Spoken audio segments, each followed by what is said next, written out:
one more person roll in any minute. So yeah, we're gonna do what we always do. We're gonna introduce ourselves and go through the agreements, and then get to questions. If people who are attending have questions, want to answer questions, feel free to do that in the chat. We all love when people are engaging in the chat. Some of us are better at following the chat than others. So yeah, a couple of things I just wanted to mention was like who we are and what we're doing, because I realized I never really talk about that and people ask me a lot of questions after these, like how we came to existence, how people, like who's in the group and why, things like that. So in April, which was Autism, oh my God, my headphones are dying. If you have a hard time hearing me, just let me know and I'll turn them off, because it's also the microphone. In April, it was, Autism Acceptance Awareness Month, whatever you want to call it.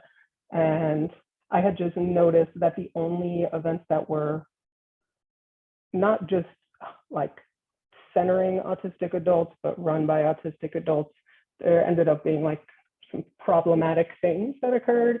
But even with that, I only knew like 1 or 2 events. So really last minute when I can't, God, they were like all over, Next, what was it called? Next for Autism. So we, like literally a few days before, I hit up probably like 20 people. This is who responded, plus a few other people, like we don't all attend every single one. And we put an event together in like 2 days. And it was, the intention was for it to just be one event, but so many people came and responded well to it and wanted to watch recordings, that we, have a group chat going and just kind of were like, let's keep doing this. Like this is something that doesn't exist. To really briefly explain how, like who I contacted, because people ask me that a lot. I worked in nonprofits and political nonprofits for almost 12 years, and know that when doing something like this, it's important to know people have the same like political and social lens, even if we don't agree on everything. So that honestly is like the first thing I was thinking. And then also people I've had some kind of rapport with. It might, I talked to some people a lot more than others, especially before this, but those were literally like the couple things I based it on. And so people ask like, oh, that's like all big accounts or relatively big accounts. I just want to let people know I hit up about 20 people, and it definitely the people with the largest accounts responded, which I was just saying to Sandra the other day. It makes sense to me because of how much work people already are putting in and committed to doing. It makes sense that you all were like, yeah, I don't know what to expect, but sure, let's just like keep talking about autism. And long-term goals, to be honest, the only long-term goal we've really established is like the broadest thing ever, which is like recentering advocacy and autism around actually autistic people. Okay, so with that, I feel like I answered a few questions. I'm going to pass it to Sandra, who's going to read the agreements we read every time, and then we'll introduce ourselves. Hey everyone, my name is Sandra. My pronouns are she and they. It's pretty new with they pronoun, so I'm pretty excited about that. I don't have the agreements, do I? Are you sending them to me or putting them up on the screen? Oh yeah, Matt, are you able to share those? Do you have those? I can, I have. Maisie will need to share it. I don't have host. I sent you the link in chat, Maisie. If you could share it, or you can pass me host and I can do it. Sorry. No problem. We are all patient, so. In the meantime, my name is Sandra. I am the writer and podcaster behind, which was the ADHD Good Life. I've changed it to ND.narratives, it's neurodivergent narratives. I am Black femme, with dark locks, blonde, sandy blonde tips. My background is dark curtains, black curtains. I have just moved, so I have to get used to describing my background, and there's plants in the background as well. I am married and we have a kid, 7 years old, prefers to have their own name rather than pronouns at this point, but yeah, I won't be sharing it for their privacy, but I've been writing for a few years. I'm an educator, and I am coming from the UK. I am Canadian, but I am currently living in the UK, and it is 10 o'clock at night here, just after 10 p.m. So it's great to be here, and I am going to be reading the community guidelines for our chat today, and they were created by Nabila, the non-binary Union of Los Angeles. They are a beautiful piece of writing, actually. So if you know anyone, or know the people who did this, like, I really, I love it. And it's just really thoughtful piece of work. Just want to say that. And I'll read them for you now. Number 1, we practice healing-centered interactions by being mindful of potentially triggering language and actions, and being mindful of our own triggers. Remembering that this is not a group therapy space. Seeking first to understand, then to be understood. I feel hurt. I am important. I understand the group is important. I first want to understand the context of the comment that hurt me, then seek for the group to understand why I was hurt by the comment. D, scrapping societal requirements to perform white social norms, including toxic positivity, neurotypical and holistic social norms, class status, etc. Number 2, we practice leaning into discomfort and challenging conversations by A, gaining awareness of how our intersecting privileges and oppressions inform how we interact with one another. B, being aware of tone policing and how our own biases may be reenacting oppression in the space. And C, taking space and making space. Valuing feedback as an act of generosity and trust by reflecting on feedback we receive before responding. And 3, we practice respecting ourselves and each other by A, speaking with I and from our own experiences. B, resisting the urge to compare our neurodivergent journeys. C, not giving unsolicited advice. D, staying mindful of pronouns and other gendered language. E, remembering to tell our own stories. And F, keeping community members' identities confidential, only sharing with explicit consent. And Thank so you. I pass it on. Yeah, you want to pass it to someone to, how about I'll introduce myself and I'll pass it. Go We'll go. Okay, cool. I am Jersey or Jersey Noah. My pronouns are he and or they, so they can be used interchangeably. I live in Oakland, California. My background is white with a corner of a window with sunshine, which is really nice about living in California. I, like all of you, I'm autistic. I am about to be 36. I figured out I was autistic at like 32. And I was diagnosed with like ADHD in my early 20s and a whole bunch of other things that are literally just like an autism diagnosis. It's like sensory processing disorder, seizures, blah, blah. It's like everything ever without anyone being like, you have autism. And I am transgender. So I am a trans person who has medically transitioned. Yeah, what else about me? I'm a student, so it's summer, which is amazing, and I'm not in school right now. But I am getting my master's in kinesiology, which is like the study of body mechanics. Okay, I am going to pass it to Brandy.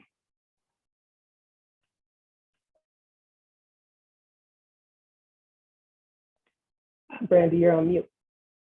Okay, God, it would not unmute and I was freaking out. Okay. Hi, everyone. My name is Brandy. My pronouns are she, her. I manage the Chronic Couple on social media. My partner is Matt, and we have a podcast together called The Chronic Couple. I'm autistic and ADHD. Something I focus on a lot is the chronic illness aspect of being autistic and the connection that we have with Ehlers-Danlos syndrome. My special interest is my dog Scarlet, and I'm a mixed Indigenous woman, Cherokee and white, with fair skin and dark blonde hair. And I'm sitting at my desk in front of a pink picture with a wire door on the front, and we live in Asheville, North Carolina. So I'm going to pass it to Maisie. Hi, everyone. My name is Macy. I am the founder of nonprofit Autism Career Pathways based in San Francisco Bay Area. I was a very late diagnosed autistic with sensory processing disorder. I grew up with learning challenges, and I also have number dyslexia, dyscalculia. Let's see, I have worked with autistic individuals, primarily kids, for over 30 years now. That is my first love. I love working with autistic kids, and I feel very lucky that I still love what I do. I basically get paid to translate autistic expressions to parents of autistic kids. Now my focus is to create non-traditional training resources for small businesses in our community to help them understand what being a neurodivergent is like, and help them to carve out a space for all of us wanting to get a job out there. My pronouns is a she, her. I'm sitting in my dining room with a painting of the beach, which I love to be by the water. But I'm also very afraid of sunlight because I have light sensitivity. So I have that, I'm always being pulled between vampire and a mermaid kind of thing because of my sensory differences. I think that's a little too much sharing already. Okay, so I'll pass this along to Joris, our new panel. Hello. My name is Joris Lechen. I am French and French Caribbean by origin. So I grew up in both northeast of France and Guadeloupe, which is a Caribbean island. Hence my color. I am mixed race as well, or biracial, depending on what your favorite term is. I'm not going to get into this debate now. So yes, I have a white mom, a black dad, and I have recently acquired British citizenship as well. I am based in London. In terms of my neurodivergent journey, I was diagnosed as gifted in France when I was 4 years old, which I've come to realize is the equivalent over there as what would be considered a neurodivergence here, because what covers the term gifted in France usually covers pretty much everything that falls into ADHD in English-speaking countries, as well as a big part of autism, or what was used to be called Asperger. So that was for then. And then I was diagnosed officially with ADHD 3 years ago. And I am self-diagnosed autistic with all the information that I have now, looking back at what was called gifted back in my childhood. What I do for a living, I was and still sort of am a model. And that was my main bread and butter for 10 years or plus, 15 years actually, but I don't want to give away my age. And also now I am a trainer, so I do training on anti-racism, privilege, and bias. And I am currently working on creating a version of that training that also applies to neurodiversity, specifically because I like to show and analyze how different forms of oppression, but also the group dynamics between dominant groups and minorities operates in the same way, whether it be around race, but also around gender, around disability, and also neurodivergence. So I'm trying to mix all of that. And I am also on social media, mostly on TikTok, where I try to bring some of my lived experiences and work with what I know of. And my pronouns are he, him. And do you want to pass it to someone? Oh, yes, I will pass it to Matt. Thanks, Joris. Glad to have you. Hi, everyone. My name is Matt. I'm from Spectrum Matt on Instagram. My pronouns are he, him. I'm autistic and ADHD. My partner is Brandy. We live in Asheville, North Carolina. I'm 39. My background is a sunny window with a little green plant behind me. I'm wearing a pink tie-dyed little shirt, and my special interests are computers and technology. I also like to help out. If anyone has any problems, just message me directly and I'll help you out with anything you have. I'll pass it now to TJ. So I'm going to be reading for TJ today. Hi, I'm Tiffany from Nigh Functioning Autism. I'm 40 and a single parent to 3 neurodivergent kids, 2 who are teens. My pronouns are she, they, he. I am non-binary. I was diagnosed as autistic first at late teens during a burnout, and then again in mid-30s as a parent. I also have epilepsy and ADHD and OCD. My brother is also autistic, and so are my cousins, and epilepsy runs in our family too.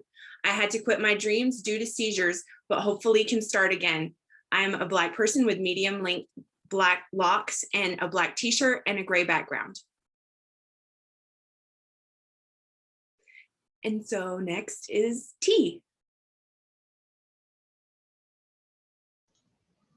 I'll be reading for T today.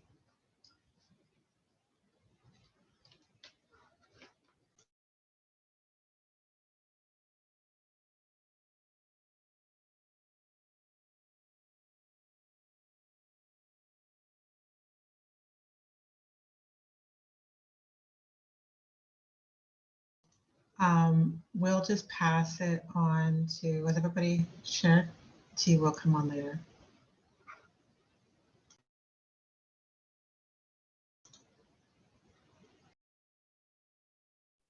Sorry, can you say that again? I was reading something in the chat, which I should. No, T will come on later. So I will introduce T a little bit later.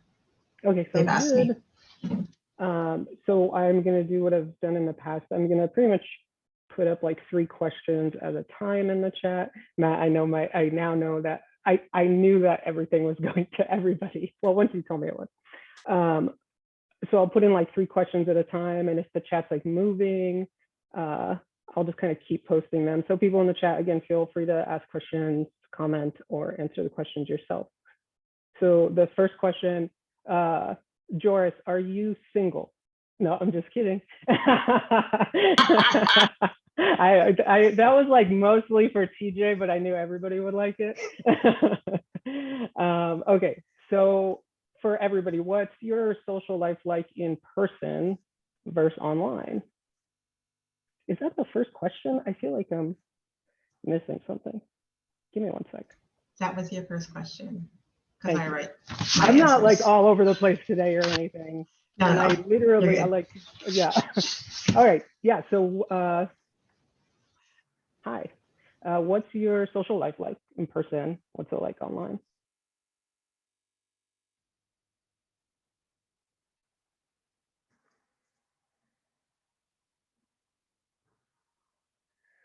I'll go first. I don't really have a social life in person. That about sums that up. Guilty as well, right? Next question. Yeah, let's move on. The other day, Brandy and I were actually talking about Brandy had met, like in person, met Phoebe from Aspergirl because they were in Asheville. And I actually met a friend with that I don't think most of you know. Like Brandy does know them though. From online, they were like coming through the Bay Area and they're like, you want to get coffee or something? And it really made me realize how much I don't hang out in person with people I haven't known for a very long time. And it was like a little shocking. Yeah. And my social life online is thriving. I was just telling my partner yesterday that I needed more. I thought I needed more like in real life friends. And then he was like, you actually have to go meet them. Like you realize, right? I was like, yeah. And then I think I just changed the topic. But I found that when I didn't know about, like I was diagnosed when I was 40 with ADHD and I self-diagnosed autistic, but when I didn't know, it was kind of like, I don't know, like it was just automatic. It would just go out. Like I would just, but I also drank a lot to be able to do that. I don't drink anymore. I haven't in years, but yeah, I find that, I don't know if it's the pandemic or whatnot, but my like social anxiety too has gotten a lot worse. And then even whenever I'm socializing online, my spoons don't last. So if I have to put out a post or something and I'm commenting, and then I find that like I get overwhelmed with like Instagram and I have to like take time off. And I don't know if that's like a thing or if it's just me, like, but I do find that even online, I find that it's just too much for me sometimes too. But I definitely have more friends online than I do in real life. I don't know. So I have an interesting perspective on this. So I taught a class with AANE, the Asperger and Autism Network, and which I still am going to teach the class. I'm just taking a break until fall. And they pair every autistic person with a neurotypical. And so we were teaching together, and I had to change a little bit of the curriculum because one of the things that they were stressing was the importance of in real life friends. And I said, you know, I don't think that's that important. I don't think that's that important to everyone. And I'm not going to say that it is, because you are trying to make us into something that you feel is important. And I'm going to tell everyone in this class right now, you do not have to have a single friend in real life. It's not important unless you feel it is. And for me, I've done that. I have tried to have large friend groups because I was diagnosed at 38. And I'm 40 now. And so I've had large friend groups in the past. And it's because I felt the pressure to do that. And it was horrible for me. I did not like it. Just like Sandra, I drank a lot in order to do it because I felt super like anxious the whole time. And now I have so many friends online and it just works better for me. I can respond when I feel like it. And I have a small group in real life, just like 2 or 3 people, and they're all autistic. So it works better for me because when I have to cancel, that's fine. They don't mind. When we all hang out, I just hung out with a friend of mine. She might even like be here. I don't know. They might even be here. Hi, Valentina, if you are. Just the other day and like 2 nights ago. And we just understand each other a little bit better. And I don't have as much anxiety. And if someone has to leave early, not a big deal. It's fine. I sometimes will cancel 2 and 3 times before I ever even make it to the hangout.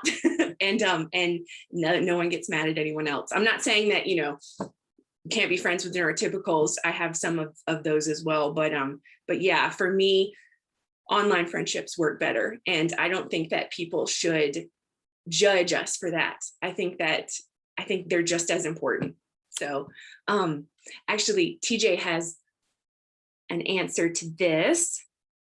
In person, I keep to myself. I tend to stay with my family or take my kids to their events. Now that I have known most of the parents my kids are friends with, I do talk to them, but it took years for that to happen. Even still, I tend to socialize with those parents online only. I have my best friend who I see often as our kids are cousins, and they also have an autistic adult and child in their family, and we are more like family than friends. all of the people I know in person are autistic themselves or have family that is. Same. I haven't really been able to maintain relationships with people I have to explain myself constantly to. In person, I try to stay away from that. In my experience, it has mostly resulted in stigma, bullying, and discrimination. The double-edged sword is that some people can tell anyway, or they don't like my traits, and then I have to or someone else has mostly resulted in stigma, bullying, and discrimination. The double-edged sword is that some people can tell anyway, or they don't.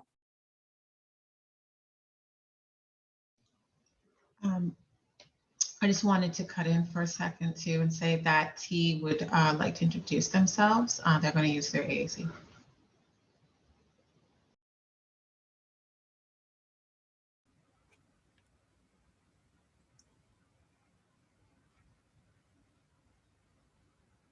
I am T. Pronouns they and them. I run the account Unmasked on Instagram. I am 26. I am autistic and comorbid ADHD. I was diagnosed 2 years ago. I have always known I was different though. I struggled in school and couldn't keep jobs, struggled to navigate relationships. Ended up in a psychiatric facility where I was clinically diagnosed as autistic. From there got another professional diagnosis. From there started account to share my life experiences and learn from others.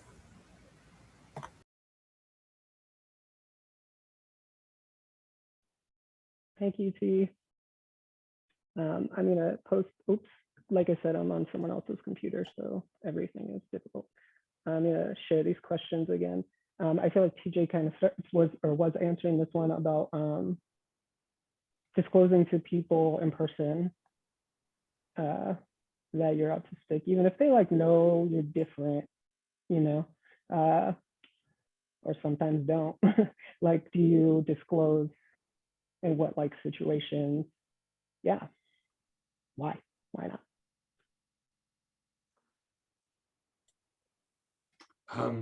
Real quick, Maisie, could you change the view to gallery? Someone asked so that they could see everyone. It's going to be up at the Okay, upper so right-hand corner. I changed it to gallery. So what I'm looking Okay. at is the gallery format, but do I need to go into Zoom and then change that? No, as long as it's there. Sorry to interrupt. It's just, yeah, That's okay. that'll do it then. Yeah. Since I'm interrupting, I guess I'll just help answer the question too, as far as like disclosure, because like I've been in the IT world for 20 years, and just finding out late diagnosed, it's I've found I really have to do it on an individual basis, and who I know and my relationship with them. I think that's really the only way I can do it for myself anyways. So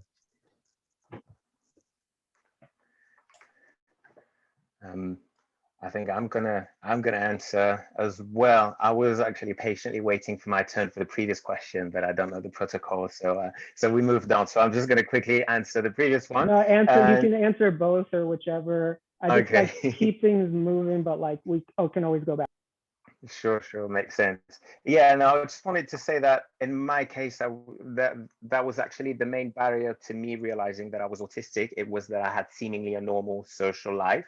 And so that's the last thing that didn't seem to click, and I would tick all the other boxes, but I had friends and I had a normal social life. So that's the reason why I didn't identify as autistic until the pandemic, until the lockdowns, and until nobody could meet and go outside and have actual meet with their friends. And I felt that I was thriving whilst all my friends were really, really struggling. And I was like, what are you talking about? This is fun. It's all right. We can still chat.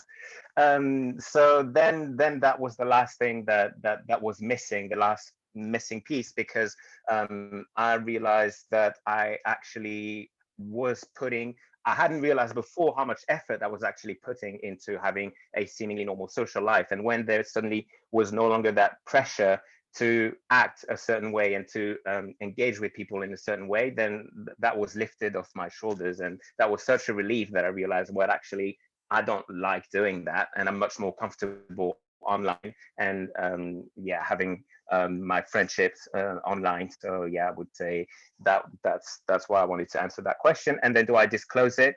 Well, now I do, because of social media, and because that's a big part of the contents that I put out. But it is still a little bit strange, weird. Yeah, so I'm still in the middle of figuring it out. But yeah, now I'll pretty much talk about it. Yes.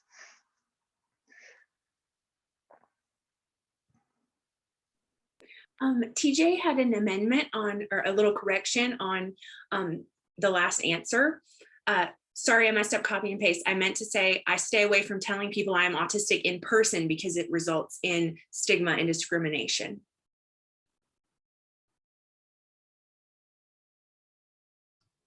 Yeah, I think it was Sandra who brought it up about what was it, Brandy? But somebody mentioned about like drinking and alcohol and drug use and stuff to socialize. When I realized like that's how I was so social,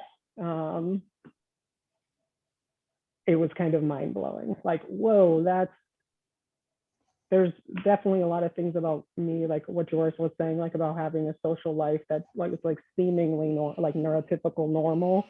And like I played sports my whole life and played college sports, and there's definitely like it's like any group of people, there's just like these things people do. There's like a lot of drinking already in college. But like with sports teams, as long as you're not getting drug tested, there's like a lot of drinking, a lot of drugs. But to be honest, it like formed a routine. It was like, and after soccer practice, football, I like go do this thing with these people. We go to this bar. It was like always the same. And when I definitely stopped engaging with drugs and alcohol before I knew I was autistic. I love weed, but like I just realized it wasn't very good for me, and my social life completely changed. I just wanted to throw that in. With the disclosing autism, I think it can be really awkward sometimes. I tend to do it when like a situation, like if I'm on the phone. I'll just give an example. Yesterday, like the Xfinity internet, they called me to like pay my bill. And they called and I was like, I'll pay Monday. And they were like, well, we can't call you back. You have to do it online. And I was like, you guys always call me back when I ask you to call me back. And she's like, I can't, but like, it was this whole thing. And I was like, well, like I am autistic. This is like a lot more accessible for me. Like just make me expecting a phone call versus like me going online and every single time going through like a million steps and not figuring it out. And it's like, the thing about it is like sometimes you say something like that to someone and something clicks and they get it. A lot of times it doesn't. And it just doesn't change anything. And I definitely have started saying things like, it's my legal right to have this process accommodated, because that's like when somebody just isn't listening, even if you're telling them exactly what you need and they're not doing it, and it's like something you need and it's not hard for them and it's like literally an accommodation, it is a legal right. And granted, could I do anything? Like I don't have a lawyer. Could I do anything for Xfinity? No, like to like hold them accountable if something like this kept happening? Probably not. But like it's a good like last straw. It's interesting. Oh, sorry, Maisie, do you want to go? Oh, that. It's interesting on the drinking part, again, bringing it up once more. Like when I quit drinking, before I was diagnosed with anything, I thought, okay, now that I've quit drinking and, I'm watching my diet and I'm exercising a bit more, I'm going to feel so much better. I'm going to do so much better. Like once you quit drinking, everyone knows your life gets so much better. And mine like literally fell apart in like a few months. Like, what the hell's going on? Like, how am I not better at anything? And that's actually when I started thinking that there was something else like going on. With disclosure, it's kind of wild. I'm, transracial adoptee. My relationship with my family has always been kind of strained. I was adopted quite late, I guess in adoptee terms. So adopted one is 3 years old, 3.5. And so like the connection or the bonding wasn't always quite there. And so and they're not, they live in the middle of kind of nowhere, Canada. So my family isn't quite internet savvy. Some of them are on Facebook, I guess. But my main platform is where they're not. So I've been diagnosed for over 2 years and like self-diagnosed autistic for a while, like 6 months, 7 months, 8 months. I don't know, something like this. They don't know any of it. know nothing. And it is, for a long time, I felt really kind of bad about it. But then I just realized that, I just don't have the spoons. Like I can, disclose a bit to like to anyone else in real life, although I'm not really around a lot of people in real life right now, but besides my partner and our kid. But yeah, beyond that, I just feel like I'm still kind of sorting it through it myself. And it's, that's what I do when I'm writing online, I guess. So it's just kind of yeah. So I don't know when I'm going to actually disclose all of this. I have been officially diagnosed with ADHD, but yeah, we'll see when I feel better, I guess, when I feel like I'm ready, and that's okay. I just, I can't keep track of, if I don't disclose publicly and fully and honestly, I can't keep track of who I just can't. So that's why I just came out like professionally and personally, because I just don't have the spoons to edit myself. And I feel like all my life I was trained to be a professional social masker. And I'm tired of it. I'm tired of being judged when I can't go to costume parties because I just hate wearing costumes. I'm tired of having a house full of people and I just can't help myself and be cranky because it's just sensory overload every holiday. And life is too short for me at this point. I want to enjoy my life now as an autistic person. It just doesn't matter which time of the day. And I think it was really liberating to be able to say to my clients, for example, who I've worked with for many, many years, to say, hey, I'm autistic. And then just allow them to ask me questions. I think disclosing to family members in Asia was really interesting. I think I was met with a lot of silence and awkward moments. I was hoping that people would ask me more questions, but maybe they're just not ready. So I don't want young autistic people to hide, because that's the societal pressure in Asia. When you have an autistic child, you just keep the child at home, or I don't think that's the right way to educate our community and to be able to create a space for autistic kids when they're grown-ups. So that's the reason that I'm just completely publicly and personally out.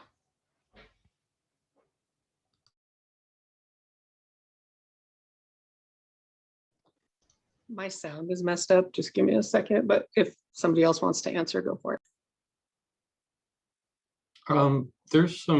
We actually have 8 questions in the Q&A section of the chat. There's one I'm going to take real quick. Someone asked if anyone can give tips to find community online. It's been difficult for me to find people to engage with. The hashtag actually autistic is really good on most platforms. And then one of our sponsors is also Hiki app. It's an autistic dating and friendship app. Brandy actually works for them as well. So we highly recommend you check those out.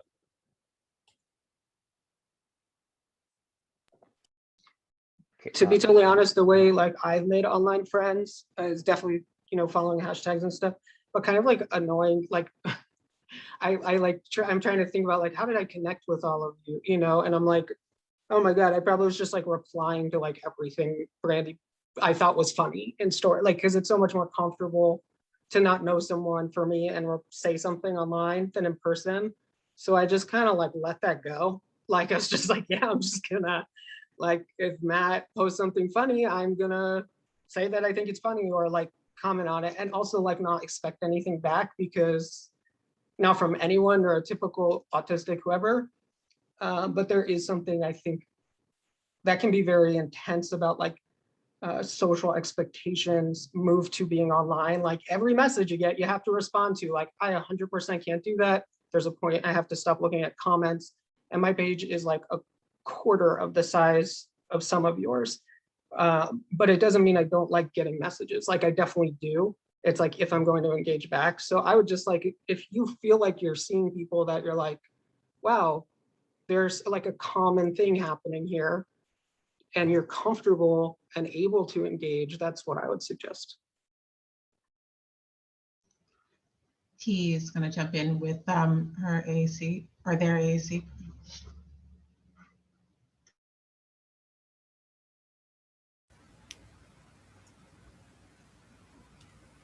To answer what's your social life like in person versus online? I talk to people more online than in real life. Social media is my main form of AAC. People don't react the way they do in real life if you don't use vocal speech, or you need to take a break from reading. They react differently when my brain needs a break from absorbing information, or from being in a place. People online know me better than people in real life. If people in my real life read my posts, they would too. I grew up surrounded by people I wasn't sure were my friends or not, and going mute whenever I was overwhelmed. Going into social situations I did not understand. I was definitely seen as the weird, awkward person who needed to loosen up. But actually I was just that oblivious. I didn't always know what people thought about me. I followed people like a lost puppy. I did whatever my friends did, including drugs and alcohol, succumbing to peer pressure well into my 20s. I would say that social media has given me confidence in knowing myself, helped me venture out more in real life. Social media helped me discover where I flourish. So I take my little bubble here and just expand it everywhere else. Now I choose where to go. I enjoy things the way I enjoy them. If that means going to a club with my headphones on and not very club-like attire, solely to dance and speak to minimally, so be it. I could have kept listening to that like a book. Thank you, T. Again, so feel free to answer questions, like to reflect. If you have things to say and we move on, feel free to go back. I'm just keeping things moving. I put up a few more questions, like who's your content for, what's your process, and what kind of content gives you the most interactions, like types of interactions.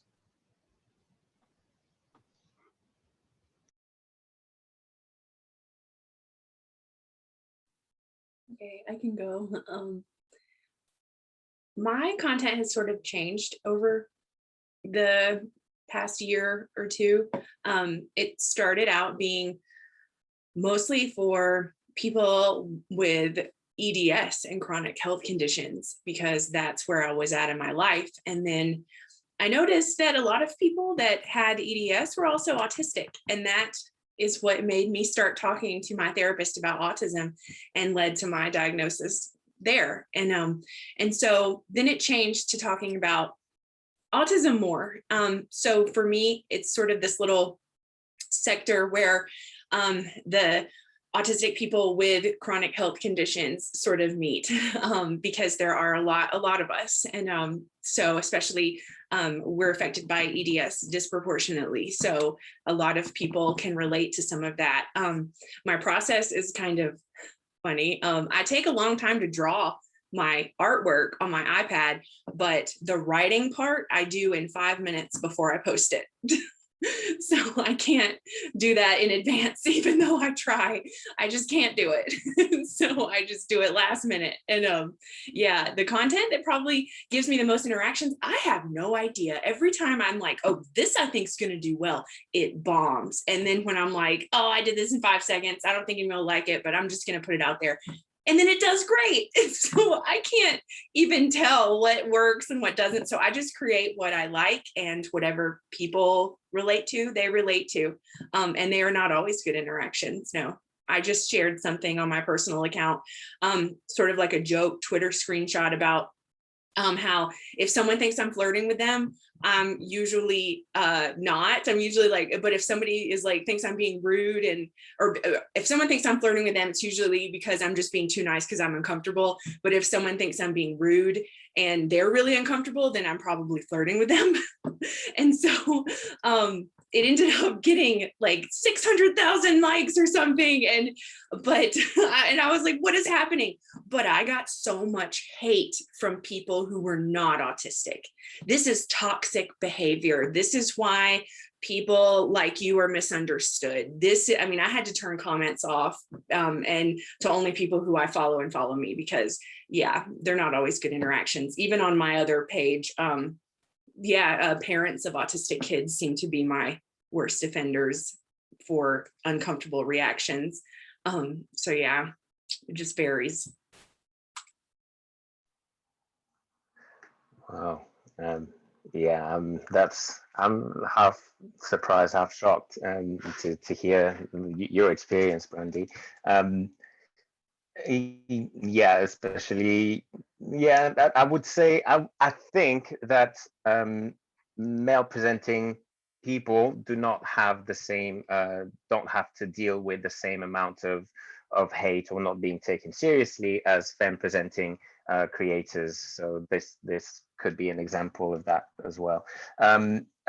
To answer the question, my content varies between my different identities and depending on my mood as well. So I either go from racism or anti-racism content to neurodivergent content. Now I try to make even more of an effort to bridge the gap between those two and try to make a link between those two in my content as well.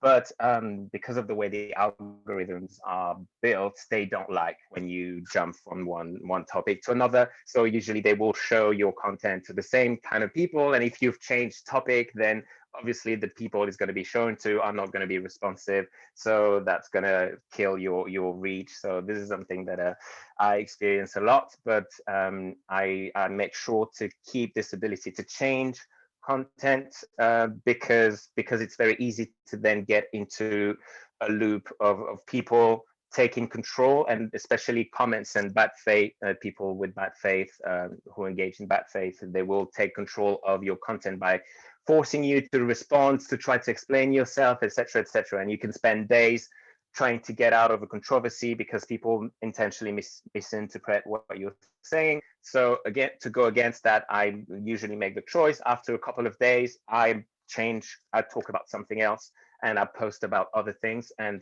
for my own well-being, that seems to work so far, but that might not be the best for algorithm. And also to answer the question, how if we recommend anything for as social media to socialize and meet other people, I would both recommend and not recommend TikTok, because TikTok is really good to create a community, to get connected in the sense that the algorithm finds other people like you for you.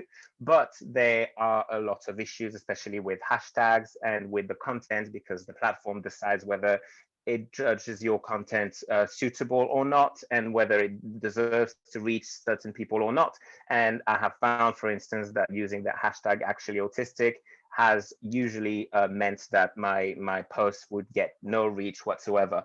Whereas, for instance, when I use ADHD or neurodivergent, a broader term, that doesn't seem to cause any issues. So there are definitely some real big issues with the way TikTok is built that seems to silence or unfairly reduce the reach of people when we talk about certain topics that it judges controversial. IG is a lot the same about that with their algorithms as well with topics. When I started, I was writing a lot about my own experiences, just with ADHD, and particularly because there wasn't a lot of Black people that were writing about it, or especially from the perspective of the transracial adoptee.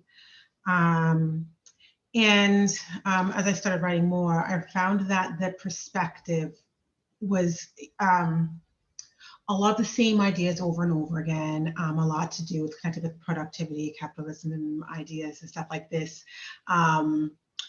And so, yeah, and that's when I started kind of expanding a bit more on a lot more of the broader range of emotions and issues that we deal with depending on like who we are. And I didn't really know the words for it at that time because, well, I didn't know I was autistic at the time. And I didn't realize how, as someone who had lived, I've lived all over the world, yet was very sheltered because of being raised by white people. And when I found out about intersectionality, and that's whenever I've done a lot of my content shifted because I started learning more, kind of became a special interest, I guess. Also, I'm a teacher as well, because I've been a teacher for like a while, like 17, 18 years. And so a lot of my thoughts about people and how people learn come from that. And I started wondering if our experiences were in fact the same, that I couldn't find anything about Black people in ADHD at the time, very rare. So I started looking at different ethnicities. I started looking at gender. I started learning about genders. I started looking all over the place and about intersectionality, and that a lot of my content changed from that. And then I changed over to neurodivergent narratives with more of a focus on really looking at how our lived experiences are very different, and how that impacts, how we're seen, how we have to deal with the neurodivergence that we have, what we are diagnosed with, what we're not, how we're treated, how we're not. And yeah, and so it's kind of gone there. My process is very much driven by anxiety.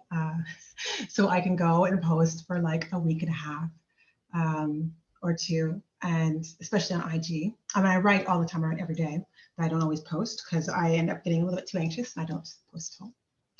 And so I go to my stories a lot more these days, or in my Patreon.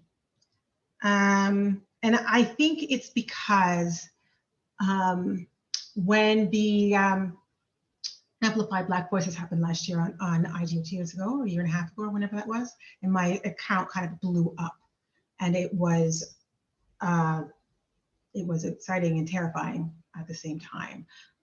And I don't know if I've ever really recovered from that. And it's a very strange situation because I do feel like I'm quite knowledgeable, but not always treated as such. Where I can get questioned about things and being like, where's the stats on that? And what are you saying about this and that? And it's just like, yeah, you're probably half my age, first off. Secondly, I've been doing this for so long, sort of thing. But I find like that some of the worst stuff that's like happened generally has happened whenever I post anything about trans people. If I post anything connected to trans, I'm always getting someone in my comments or DMs being like, let me just play devil's advocate. And then I have to be like, let me just tell you you're being racist. Or, when you've sort of devil's advocacy, it's not, yeah. And then, sometimes with Autistics too, and having that debate about having to do anti-racism work. That's a big one as well, because some of the harm has been from that for sure, that I've experienced from that. Yeah, that was long. Sorry, one. No, I totally, it's everything all of you have said is really relatable, because it's like posting about being autistic and being trans, it's like, there's such a weird back and forth of like how people respond to things. Honestly, a lot of trans people respond to everything the best. People that follow me respond to everything the best because I think a lot of them follow me because they're autistic or figuring out their neurodivergence. So like just want to see it all, you know? But posting about trans stuff, I actually thought of this question because something that happened yesterday. So during Pride Month, I was just like posting about being trans all the time, like every day, like saying whatever the fuck I wanted. And like you all, it's like, and I'm just like gonna write it right now because it's in my head and post it. And there's gonna be like 3 typos, but for some reason, that's the stuff everybody loves because it's probably the most honest. You know, I don't get a lot of time to like think about it or like just go over my words over and over. And like Brandy said, I you know, it was Tiffany from Fidgets and Fries who hit me up because I was like, I'm waking up with like not wanting to open my Instagram all day. I have such wild, I mean, like violent comments. Like I can't even, obviously as a trans person, like I know things that are done in day-to-day life. I've experienced some really ridiculous stuff. But the things people were like private messaging me, commenting, like, it was like, it's like, this is not why I created an Instagram page or like actually started using it. And so it was a really weird, like, I don't know how to deal with this. And then Tiffany from Fidgets and Fries was like, it can be really helpful. Like when I was around your size of an account and writing about like racism and stuff, I turned off my comments for people that don't follow me, like what Brandy said. And I just turned it back on. I turned it back on more towards the beginning of this month, but it absolutely got me through the month of June. But it does limit your reach because it limits like the activity. So even if people are like saying terrible things, it's like the activity is increased. And then it goes to people who it would be helpful for because it's just like moving through the system or through the algorithm. Anyway, I noticed like the month changed and I put up something about being trans and they're like, wasn't the same response. I'm like, that makes sense. Like these things aren't like trending anymore, you know? And I started just writing about autistic stuff again. Turned my comments back on because I was just getting fine. Everything was like, seemed fine. 2 days ago, I posted something about being trans. I 100% like stopped looking at the comments very quickly because it was even like a lot of people that follow me. Like, honestly, it was about like, so simple. It was like talking about people staring at you for being trans, like really not a wild concept to get behind not doing, right? And people just, even like people I have rapport with started writing things about like being autistic and why they'd stare, you know? And I feel like I hear this stuff come up in conversations with like Black, Indigenous, and people of color, like people here, where it's like, I hear you guys talk a lot about how like, I don't, that same thing. It's like, I'm autistic, so I don't understand how racism affects you. And it's like that, if it, nothing's more annoying than that. But yeah, that's like what started happening on my post the other day. And it was just like really disheartening because when I'm just posting about autism, I do get some weird things like what Brandy said, especially on TikTok, because I had like 2 TikToks go viral. One was about like sobriety and masking. Almost all neurodivergent people are responding. It's awesome. The other one, it's not controversial, okay? It was about like, it's like a joke. It was like looking around my room at my house after realizing, after learning that putting objects in straight lines is an autism trait. And I like show pieces of my house. If there's, I don't know how many thousands, there's thousands of comments probably. And if I just scan them, it's like 75% people being like, you're just clean. Like why do you think everything's like, you all are such, like, you just want to be victims. Why do you think everything's related to, and it's like, it's stuff that it's like, doesn't even make sense. It's like, what?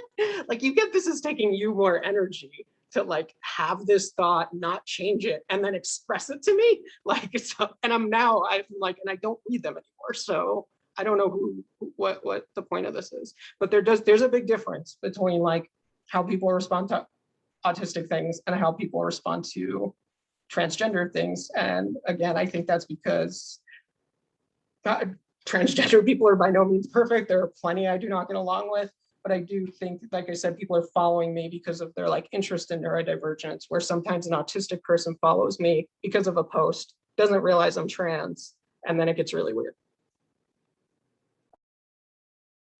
It has to be said that that is one thing that has, I just do not understand.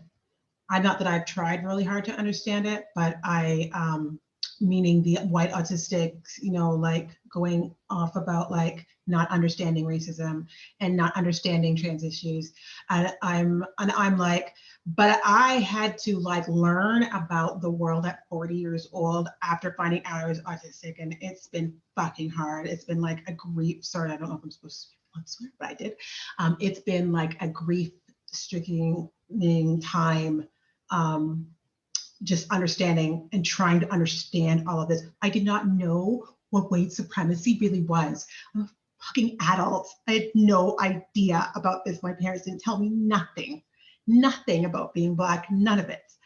And I've had to understand it. And I cannot understand how in one breath people can be like, oh my gosh, oh, it's so ableist, and nothing about us without us, and all of this stuff, and then turn around and go, oh, well, I don't know like about like racism. I don't know about transphobia. I'm not like that. And I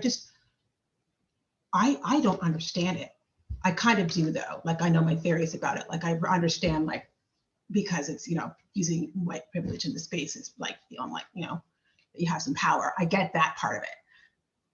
But it doesn't make sense. Like it does not like make this make sense for me, somebody, because it doesn't. It is harmful as hell. It is so harmful. Some of the stuff that we talk about in DMs, if I talk with Tiffy or anyone else is making that makes content that comes into my DMs and been like, what is this? Like, oh my gosh, I've had a talk with someone on TikTok, a Black autistic, and he's having this big thing with one of his people with like huge millions of followers, and in his DMs, like just saying this horrific stuff. And he's like, I don't even know what to do about it, and it's just like how can you be an advocate, and treat other people who are also the same, like that? Like, I don't make it make sense. I'm getting very upset. It's 11 o'clock at night, I'm sorry.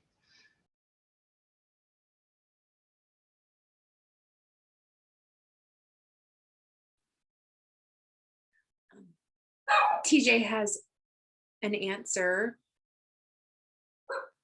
that they put in the chat. I feel like I make content for anybody that wants just one perspective out of the unlimited amounts of perspectives of autism, disability, and other things. My process is generally to get worked up over something I read somewhere or something someone said and stew over it for weeks and then write about it.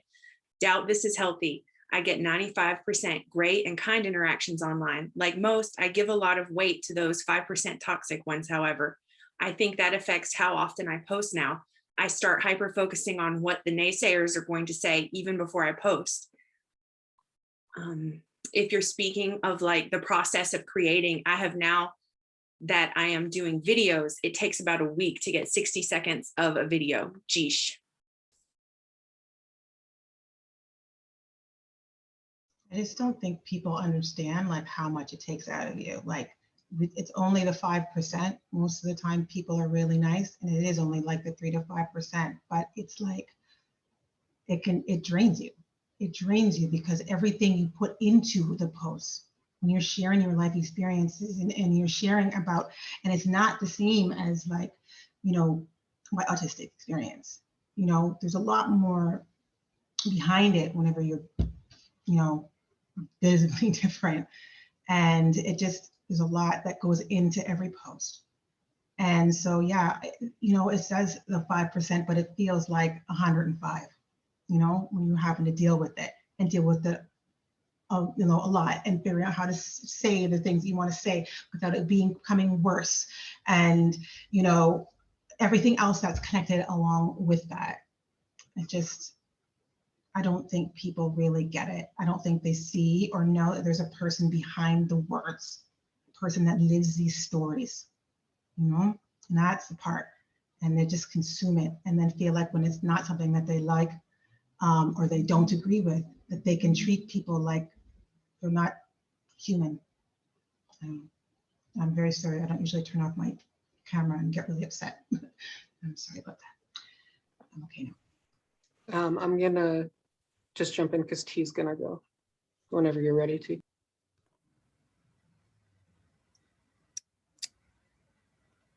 To answer who is your content for? I'd say everyone, but I definitely don't care about outside perception as much. If it helps shape the opinion, good, but I work hardest for people within the community. Autistic people, parents, people who spend time around us, and especially POC, as I have the experience growing up in a community that does not prioritize mental health. Most of my posts are actually months to years old.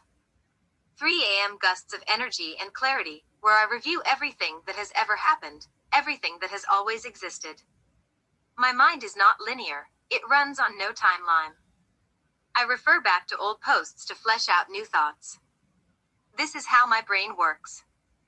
Like building blocks, atom by atom I take apart things already existing to add more.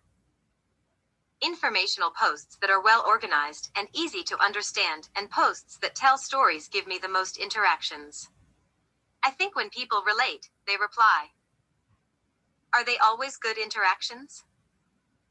Of course not. I would say I get a lot less than anyone I've talked to though, not sure why. Could be because I'm extremely likable and cut from the cloth of God, but it's probably just because my posts aren't reaching certain areas. Mostly what I deal with is repeated questioning of my support needs, because I can talk and type. I can admit I have a spiky profile. Just because I can do X doesn't mean I can do Y and Z, and people do not grasp that. They do not grasp how having no support and having to just survive can make you appear to need less support than you actually do. I relate to T.J. Internet is the best and worst place for autistics.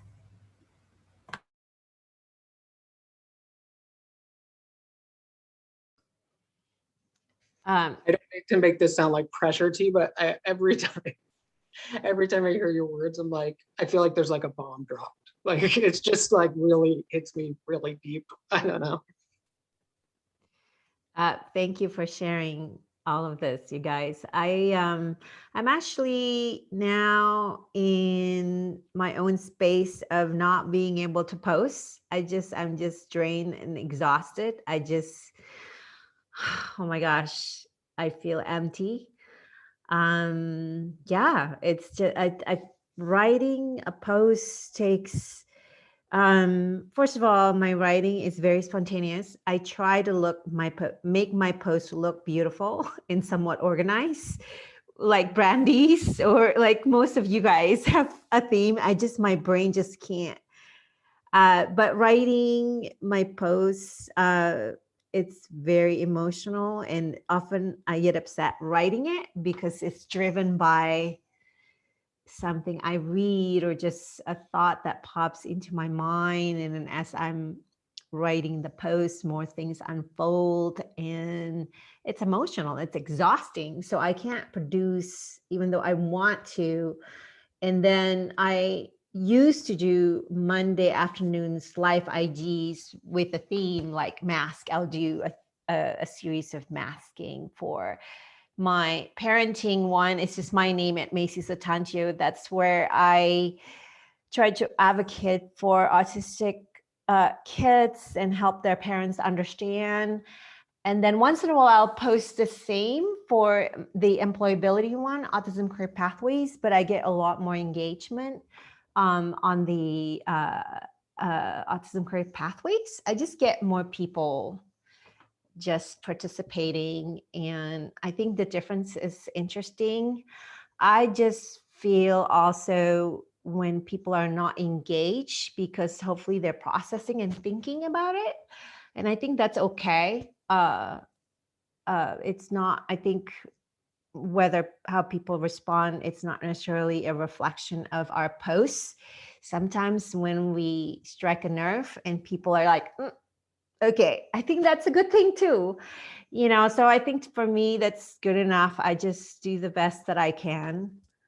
Yeah.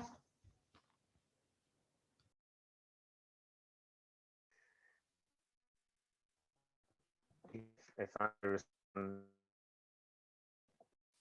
Joyce, you're breaking up. mean comment the fact that we, damn it.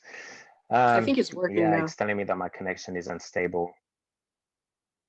Okay, right. Can you hear me properly? Yeah, the connection, I don't know why. It's 11 p.m. here, so I don't know why it would be patchy, but yeah. So if you hear me, yes, I was just saying, yeah, to respond to the negative comments and the fact that we naturally focus much more on those ones. What I try to remember is that some people are dedicated into misunderstanding.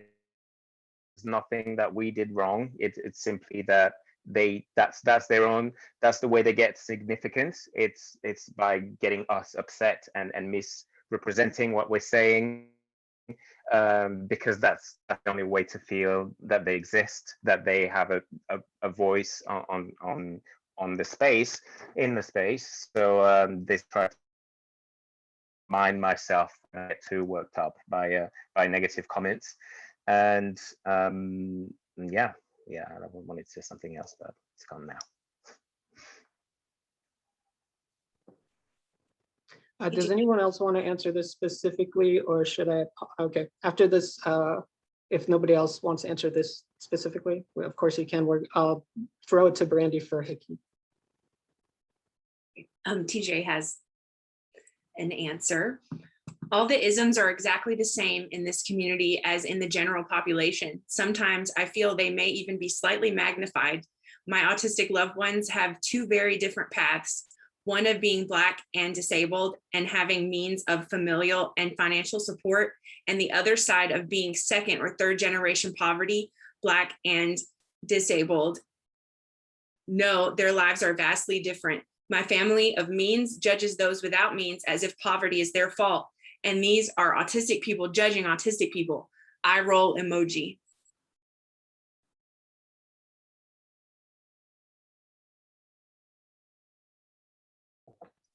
Yeah, there's definitely, I mean, I feel like that touches on a lot of the issues within the, like that's a good example of a lot of the issues within the community. Of course, there's like a million great things that we don't have to say when we're critiquing something, but like, I even like the amount of ableism that exists in the autistic community is like astonishing. I'm gonna throw, Brandy, do you want to give a shout out to Hickey, and I'll do Timo? Yes, so I'm the community manager and social media manager at Hiki, and that is, Hiki is the Hawaiian word for able, and it's amazing. It's not just a dating app, but it's a friendship app also. And everyone there cares so much about this community and making things as amazing as possible. We have a new update coming up that's going to be more accessible for the app. It's going to be prettier. I personally helped pick some of the colors. So we're really excited about that. So yeah, you can find us on Apple and Google Play.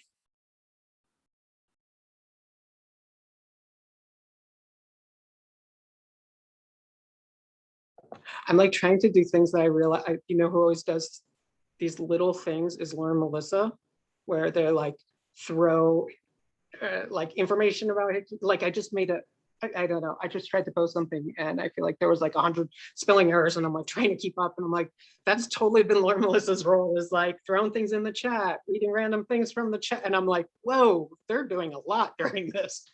Thank you, Brandy. I'm just going to give a shout out to Timo. Some of you probably already know what Timo is. It's like a scheduler, but I don't like saying that because it sounds a little intimidating, and it's like the least intimidating. It's an app for like planning, and it's really beautiful. So it's made by neurodivergent people for neurodivergent people. There's a kids version. Everything about it is like pleasant sensory wise, like pastels and little icons you can add to your schedule. I personally like hate using Google Calendar and things like that are just like 100% not made for me. And so it's really different and unique, and it's doing really well. I think it's really popular. It can also be downloaded. Where are the places you said, Brandy, that things get downloaded? The Google Play Store. Apple and Google Play are usually the big ones. Okay, yes.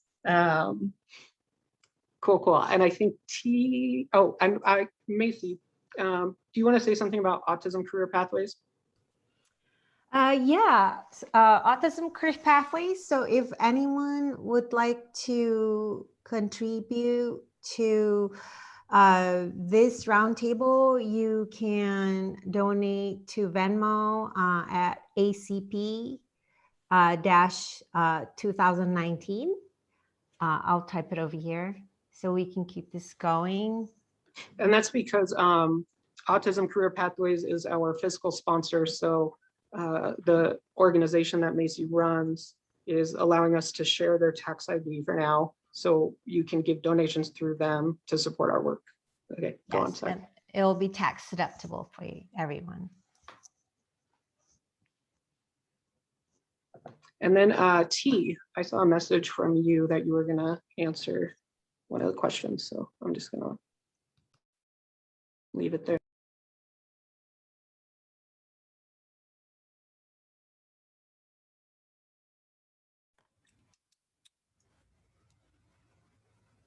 The question is racism, transphobia, sexism, xenophobia, ableism, oppression different within the autistic community than what you see and experience in the world? TJ said it all. I think it's slightly less likely since a lot of us have experienced being othered. But where it is present, it can be even more intense. With high empathy levels, one can set out to make everyone feel their pain. What is different for my loved ones is they were diagnosed early. I managed to avoid autism speaks brainwashing and seeing myself as an incomplete puzzle. I still saw myself as broken, but because the cause was unknown, I always had confidence to overcome it.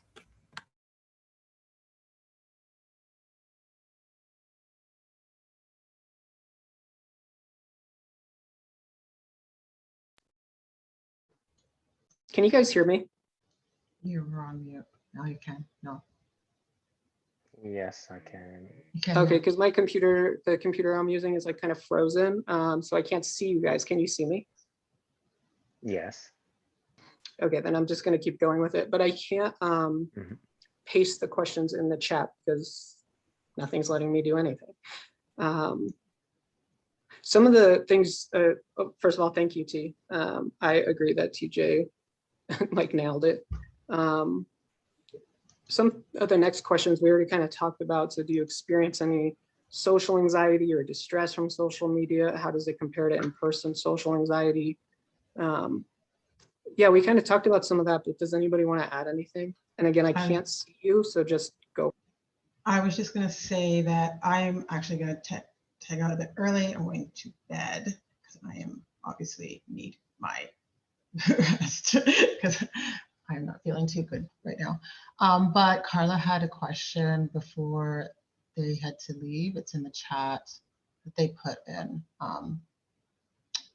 I'm now working for the Scientist Action Advocacy Network. I'd like to know how directly the community, love to know directly from the community how we as a group of scientists can best support advocacy and show up in solidarity. That was their question beforehand, but just want to say good night to everyone and thank you for being here today. And I'm sorry, I don't usually leave early, but I have to take a break. Love you all. Good night. Thank you, Sandra. Good night. Good night.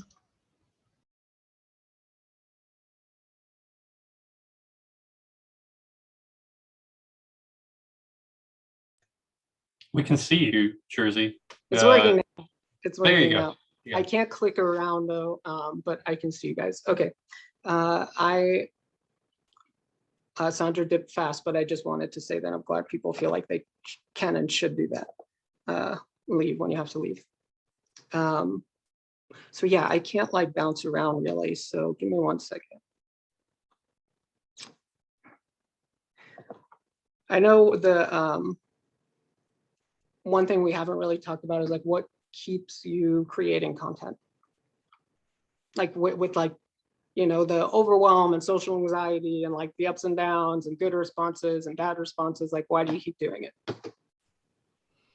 I can go to answer that. I just want neurodivergent kids to grow up and have a better life as grown-ups and get accommodations they're entitled to. So that's like my dream. You know, that's why I just keep going. It's really hard. You know, even like knowing what I know as an autistic person, it's hard. Like, oh my gosh, I just can't imagine like being a little kid and be the hardest working little kid the moment you get a diagnosis. And you work very, very hard to catch up, you know, in school and working towards goals created by neurotypical standards. I'm sorry to say that. And then boom, you're an adult and you still don't have the quality of lives you deserve. We haven't even talked about housing, medical care, and acceptance in the community. Like, it's just, what about quality of life? What about neurodivergent-led research to figure out how can we make a difference, you know, in the quality of lives of neurodivergent people? You know, I think keeps me going. It just makes me feel really, really sad. You know, like there are so many autistic advocates, neurodivergent advocates, and they work really, really hard on social media to advocate and to be role models, but the communities, you know, are still very divided, the autistic and the autism communities. And that makes me feel sad because that's a distraction to this huge amount of work that we have to do together. So that keeps me going. It's hard, but that keeps me going.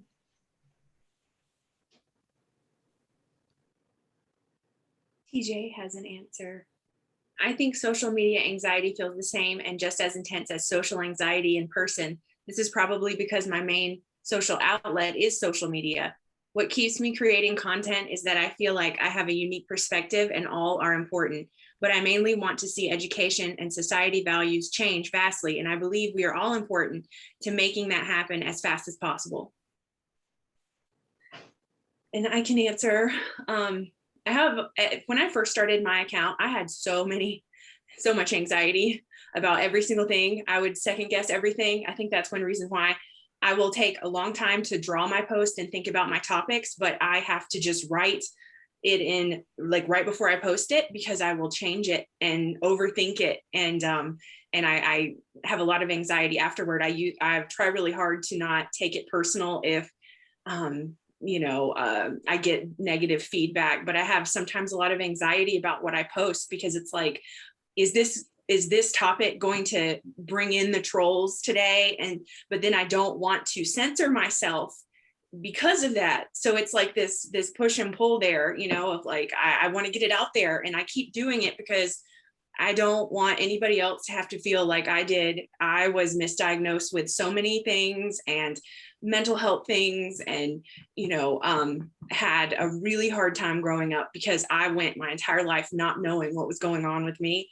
And to get those messages like saying, you helped me figure this out, or, something like that, even that one message is worth all of the 500 horrible ones. And those messages, and seeing that you actually affected someone's life for the better for the rest of their life by something that you shared, that is what keeps me going.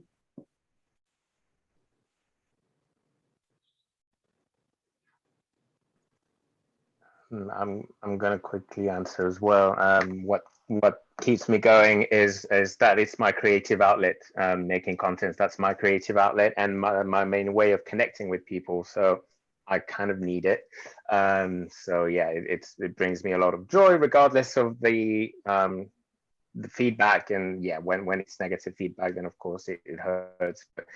But I need it, and I've been very busy lately, and I haven't been able to produce as much content as I would like to, and I can really feel it. I feel the frustration of it. So looking forward to being able to post as regularly and put as much work as I used to. And also I would like to quickly answer Carla's question in the chat, who asked what they can do as a group of scientists to support autistic people and the cause. And I would say, Carla, you say that you are self-diagnosed autistic, and what I would suggest as well is make sure that there are more of you, more autistic within the group of scientists, because I'm sure there are some, but yeah, try to get them in, and then the question of how you can help autistic people will come, the answer will come naturally if you have more autistic people in your midst.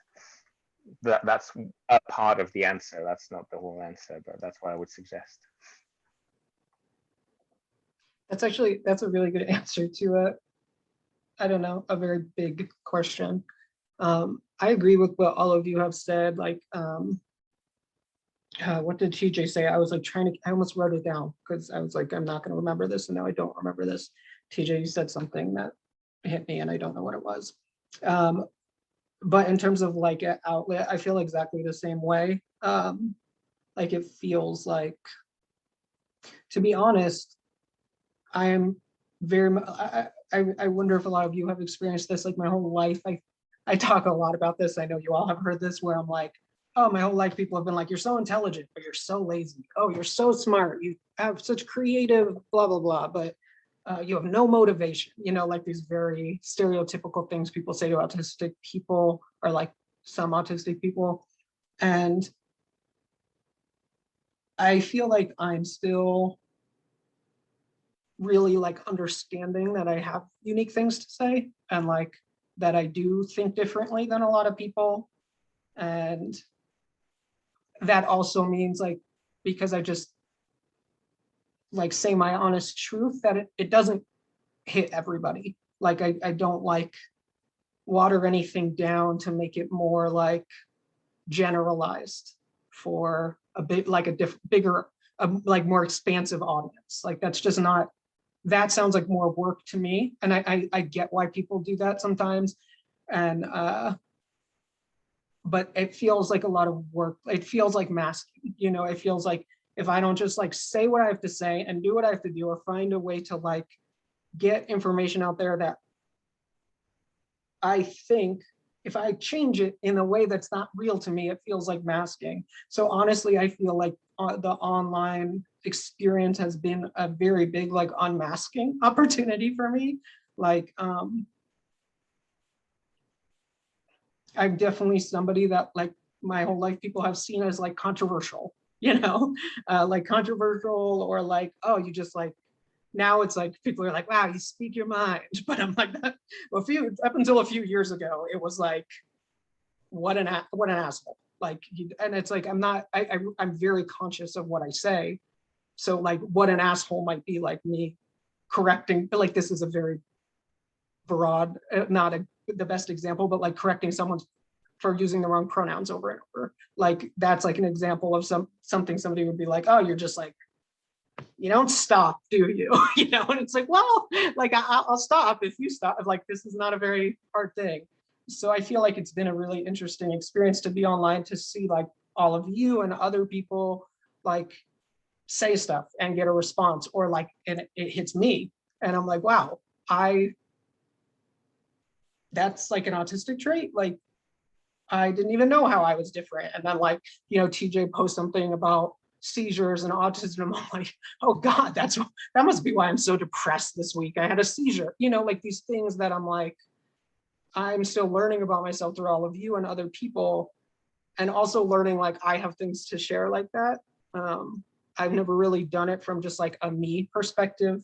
like I said, I worked at a lot of nonprofits and stuff, and it was very like, I still pretty much said whatever, but it was like on behalf of a thing, you know, on behalf, it's a lot less vulnerable feeling, if that makes sense.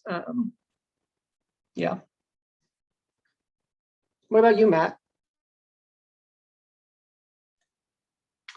I'm sorry, I was reading like 5 different things. Can you repeat the question? Sorry. No, no problem.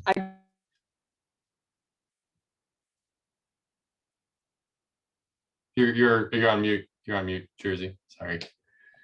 No pressure. I'm just wondering, like, what makes you post stuff online? You post some funny stuff too.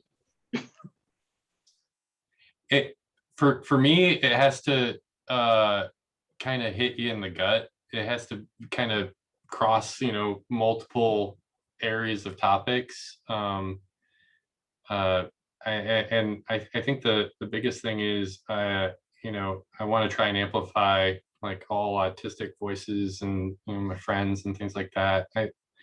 The posts are always, I strictly just do like reposts of like really good memes I find and stuff like that. But like on stories and stuff, I really like to share out other people's stuff and give me a good funny dog video and I'm happy. But yeah, that's it. And I think the thing is too, like, I think Brandy said it earlier, but the numbers game, we all play it in social media, right? Like we all want to have 1 million followers or whatever, right? But like, I think the big thing is like, if you've helped one person that day, it's all worth it. It doesn't matter the numbers. It's like, are you helping anyone? And I think that's good to keep in mind sometimes with how the numbers can be weird.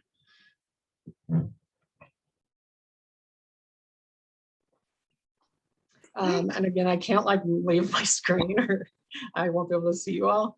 But I feel like the last thing question I wrote was like we talked about stims before, but I don't know about you all. Sometimes my stims like change or I'm like heavily invested in one.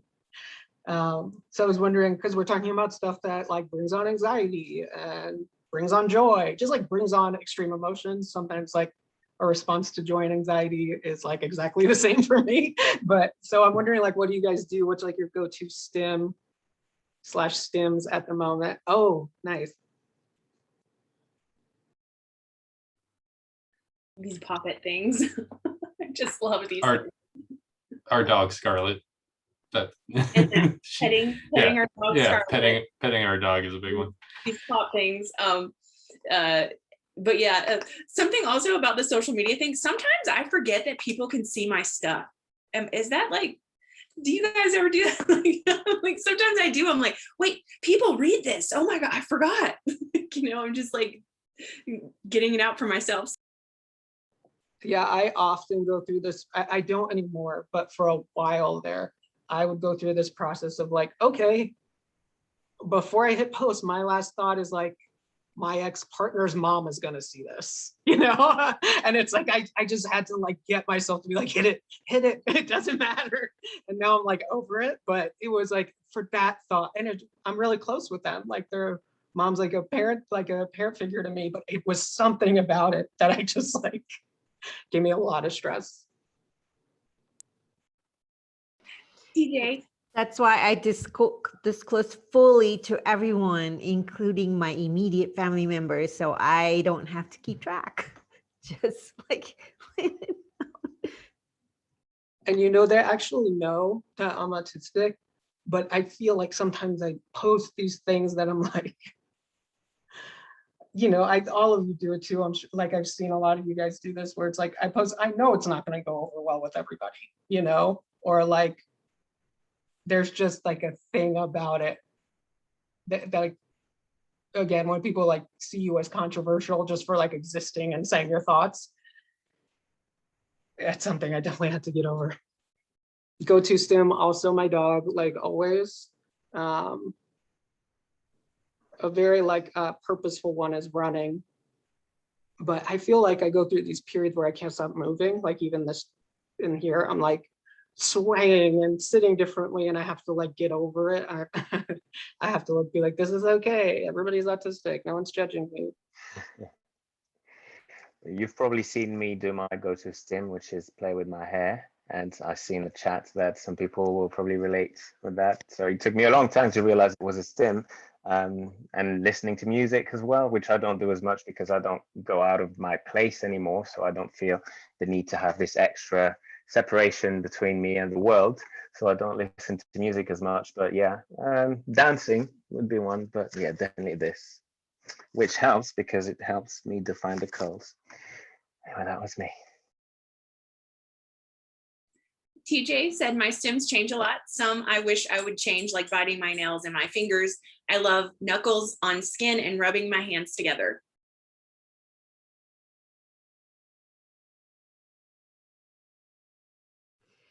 So I'll show you. This is actually made, and I have the ring version of this, and it actually leaves a like it gives you pressure. This one is from Kaiko Fidgets, and they also have the ring, so it gives a little, like if I press it, that gives me input. So that's new toy. I'm gonna need the link for that, please, at some point. That looks really cool.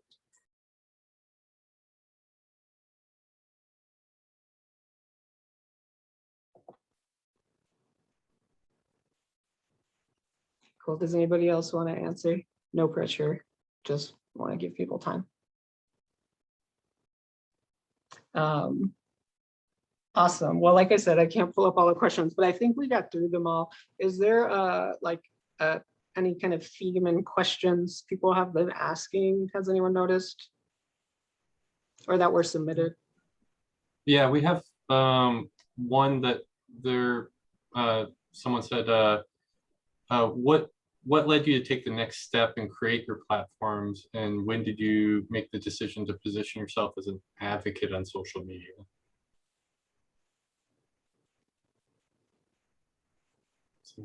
I feel like it was an accident. I mean, I just started posting about my chronic health conditions and then talking about what I was going through in life. And then all of a sudden, whoa, wait a minute, like people are asking me questions, and I think people are looking up to me like for my opinion, and why do they care what my opinion is? You know, it was like, it was like imposter syndrome. I was like, I'm not worthy of this, you know, and it just sort of happened organically, I guess. And then it became like, oh, I need to do the best I can for these people who feel this way about me. And that made me want to do better, and I guess make it like official, like in my platform. So.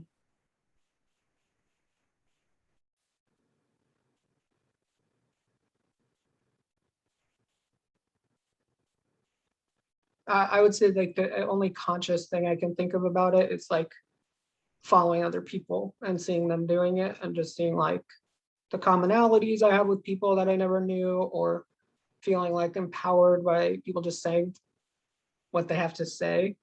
And it definitely like took time, as in like I was posting a lot, so it's like not years, but like I got more active definitely like the last year or even less. And there's just something like it took me a minute to like find my, and it's always changing, like my voice in it, you know. And I definitely deal with anxiety about everything with humor, unless it's like completely crushing me, which does definitely happen. In terms of like being an advocate, I don't think that's like, I don't know if other people feel this way, but there was nothing purposeful about that part. Like it's just me experiencing my life. And that can be sometimes the confusing thing. Like people actually want to hear this. Like I'm not, you know, and I feel like things I post when they're very honest do a lot better than like if they're informative. I know that's different for different people. But sometimes the things that do take me more work don't get as like, you know, I do research and then like cite things, and it just doesn't get the response as if I'm just like, the world sucks. And it's like repost, repost, repost, repost, repost, 600,000 likes on Brandy's page. Like, it's like, that's all I had to say, okay.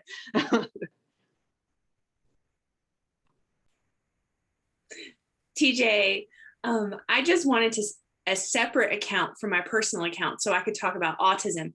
I wanted to share my experience as an autistic adult while I was simultaneously learning my children were autistic. And I didn't want to share that on my personal account since the other side of my kids' family are very ableist.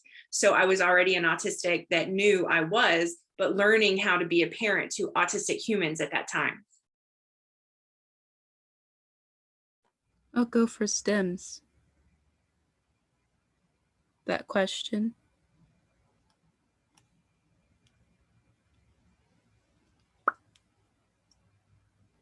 Sorry, I missed, did What's she your say current let's go next? What's your current go-to stim? Head bobbing, tapping things, and wrist flinging. I do that to filter out every emotion, every thought almost. When I make connections in my head, I nod. When pleasant memories or I remember something pleasant that will happen later, when I say a real zinger in chat, I often fling my wrist, squinch my eyes. I used to contain my joy. Now I don't. I've realized I actually move quite a lot. It took a lot of restraint to stop, no wonder I was always so tired. I think for me it's not that my stims are particularly obvious, they are just very frequent. Which makes them obvious. My oddest sensory seeking is beans. Bind of beans, buckets of beans, I shove my hands in and throw them. Pour them over myself. Pure autistic joy.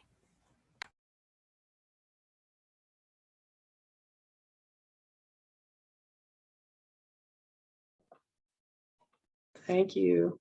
Does anyone else want to add anything before we wrap up? It's been really hard to not pay attention to the comment section. It's like always really awesome. So thank you everybody for sharing in the comment section too. Yeah, I'll just wait a sec to see if anybody else wants to add anything or didn't get to cover something they wanted. Yeah, I was just going to say something about how I became an advocate or something along those lines, if that was the question. I would say that I was always a big mouth and a loud mouth, and I would always not let conventions force me to not speak up. So that always got me into a lot of trouble, especially as a child. So most of my life, the feedback was generally negative for me speaking up and always talking about stuff and the stuff that were frowned upon. We don't talk about that, we don't say it. So that was most of my experience until last year and until the murder of George Floyd and the BLM uprising. And then suddenly I found myself that nothing had changed about my content, but suddenly I had positive feedback. I realized that people were actually turning to me to see what I might have to say. So this is how I didn't change much, but suddenly now I have a platform and an audience which I wouldn't have had before to talk about those things. So obviously positive reinforcement, I post more and more of it, and I ended up then on TikTok, and here I am now. It's so interesting because I feel like Jora's like something I've seen similarly in our content. It's not like always, but we both tend to cover some kinds of current events. And I don't like see that a ton.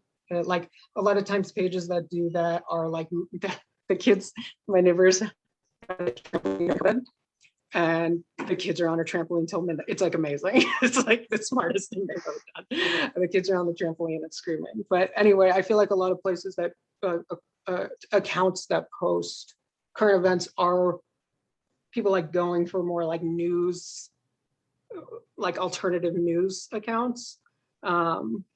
And there's something really fun about posting current events and very stressful because it's like happening right then. You're like, this is trending for like 12 hours. Nobody wants to, I've been thinking this a long time, but nobody's going to want to hear it in 72 hours. Like, it's like, this is my opportunity to say this thing that most people won't listen to all the time, you know, and then it passes. It's a really, I feel like I like it for like the adrenaline probably. Yeah.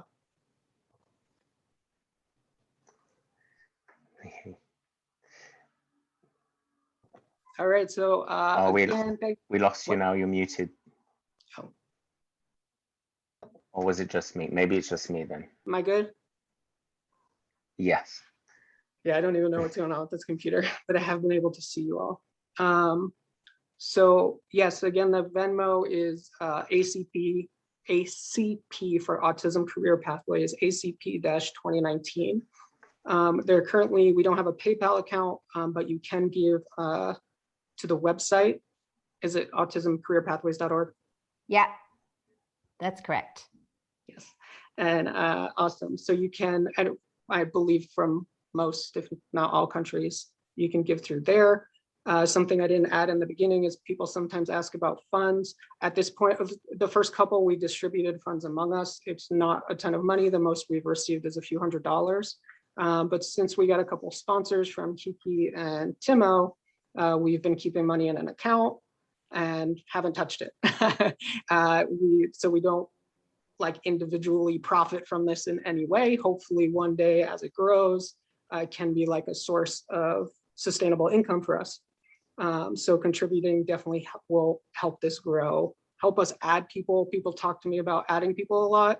That takes work and like communication. So again, it's like free labor. So anything you can contribute makes a really big difference. And thank you to Timo and Hickey for committing to our work, at least for them till the end of the year. That's awesome.